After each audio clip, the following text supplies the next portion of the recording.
Selamat siang, saya Syifa Uljana akan membacakan berita tentang masa reformasi.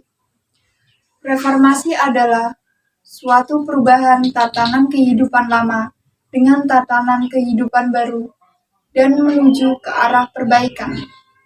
Perubahan dan pembaruan pada tahun 1998 mengacu pada bidang politik, sosial, dan ekonomi. Latar belakang reformasi terletak pada ketidakadilan di bidang politik, ekonomi, dan hukum. Penyimpangan-penyimpangan Orde Baru yang menyebabkan munculnya era reformasi berubah menjadi krisis di segala bidang, antara lain krisis moneter, krisis politik, krisis hukum, krisis kepercayaan, dan krisis sosial. Krisis moneter ini juga mengguncang nilai tukar mata uang di negara-negara Asia. Tuntutan gerakan reformasi ini dilatar belakangi oleh krisis multidimensi. Gerakan ini mempunyai beberapa agenda, yaitu suksesi kepemimpinan nasional, amandemen UUD 1945, pemberantasan KKN, penghapusan dui fungsi ABRI, penegakan supremasi hukum, dan pelaksanaan otonomi daerah.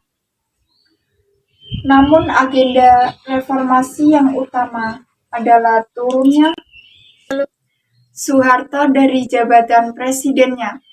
Dalam agenda ini, ada beberapa peristiwa yang penting. Puncaknya pada tahun 1998, adanya mahasiswa yang tertembak aparat keamanan dan juga terjadinya penembakan aparat di Universitas Trisakti menyulut demonstrasi sehingga Ketua MPR atau DPR Harmoko meminta Soeharto turun dari jabatannya sebagai presiden. Dan Soeharto mengundurkan dari jabatannya pada 19 Mei 1998. Pengembangan pasca reformasi. B.J. Habibie, pembentukan Kabinet Reformasi Pembangunan pasca reformasi. 1. B.J. Habibie, pembentukan Kabinet Reformasi Pembangunan yang terdiri dari berbagai elemen kekuatan politik dalam masyarakat seperti ABRI, partai politik, unsur daerah, golongan intelektual dari perguruan tinggi dan lembaga swadaya masyarakat. Reformasi dalam politik. B.J. Habibie memberi kebebasan kepada seluruh masyarakat untuk membuat partai politik dan rencana pelaksanaan pemilu untuk menghasilkan lembaga tinggi negara yang representatif. Pelaksanaan referendum Timor Timur. B.J. Habibie menawarkan otonomi luas bagi rakyat Timor Timur. PBB dan petugas pelaksanaan referendum Timor Timur. B.J. Habibie menawarkan otonomi luas bagi rakyat Timor Timur. PBB dan Portugal juga membuat baik usulan ini. Jajakan ini dilakukan pada tanggal 31 Agustus 1999 dalam Dewan Keamanan PBB. Kofi Annan mengumumkan bahwa 78% rakyat Timur Timur menolak dan hanya 21,5% menerima hal tersebut. Abdurrahman Wahid, pembentukan Kabinet Persatuan Nasional oleh Presiden Kiai Haji Abdurrahman didampingi Wakil Presiden Megawati Soekarno Putri yang diumumkan pada tanggal 28 Oktober 1999 dengan melakukan pembagian kekuasaan dengan wakil presiden, yaitu menyusun program dan agenda kerja kabinet, menentukan fokus dan prioritas kebijakan pemerintahan, memimpin sidang kabinet, menandatangani keputusan tentang pengangkatan dan pemberhentian penjabatan setingkat eselon 1. 3. Megawati Soekarno Putri. Pembentukan Kabinet Gotong Royong oleh Presiden Megawati Soekarno Putri dan Wakil Presiden Hamzah Has pada tanggal 9 Agustus 2001. Kabinet ini memiliki 5 agenda utama, yakni 1. Membuat sikap tegas pemerintahan dalam menghapus KKN. 2. Menyusun langkah untuk menyelamatkan rakyat dari krisis yang berkepanjangan. 3. Meneruskan pembangunan politik. 4. Mempertahankan supremasi masyarakat sipil. 5.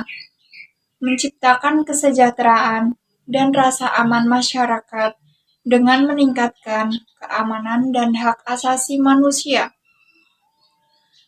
Upaya pemberantasan KKN UUD nomor 30 tahun 2002 yang berisi tentang pembentukan Komisi Pemberantasan Korupsi (KPK). Pemilu 2004 adalah pemilu pertama memungkinkan masyarakat untuk memilih langsung presiden dan wakil presiden dengan asas langsung umum, bebas rahasia, jujur dan adil. 4. Susilo Bambang Yudhoyono. Pembentukan Kabinet Bersatu. Kabinet ini dibentuk pada 21 Oktober 2004 dan berakhir pada 20 Oktober 2009. Kabinet Indonesia Bersatu 11 masih dipimpin oleh SBY dan Yusuf Kala. Kabinet ini bertugas sejak 23 Oktober 2004 dan berakhir 20 Oktober 2014. Bidang keamanan. 1. Ancaman terhadap kepentingan nasional di mana terjadi perubahan dari yang dipelajari pada suatu menuntut ilmu di akademi militer. 2. Mengenai pergeseran geopolitik dan implikasi. 2. Mengenai pergeseran geopolitik dan implikasinya bagi Indonesia karena akan menggunakan stabilitas dan keamanan semua negara. 3. Dengan dibubarkannya Uni Soviet dan Pakta dengan dibubarkannya Uni Soviet dan Pakta Warsawa. 4. Konsekuensi dari terbentuknya komunitas ASEAN dan arsitektur kerjasama kawasan lainnya di mana Indonesia untuk ikut serta. 5. Keperluan meninjau kembali strategi pertahanan dan doktrin perang yang selama ini dianut di Indonesia. 5. Joko Widodo. Pembentukan Kabinet Kerja. Kabinet Indonesia Maju pada 23 Oktober 2019 oleh Presiden Joko Widodo dan Wakil Presiden Ma'ruf Amin. Pada Kabinet Kerja ini, Presiden Jokowi mengambil 30 menteri serta 4 menteri koor sehingga seluruh ada 34. Dengan program Nawacita. Nawacita menargetkan pengentasan kemiskinan akses pendidikan, dan kesehatan untuk semua, ketahanan pangan, akses energi untuk sesuai secara berkelanjutan, pembangunan infrastruktur untuk efisiensi dan kemandirian ekonomi. Kesepian tanpa kekasih. Cukup sekian dan terima kasih.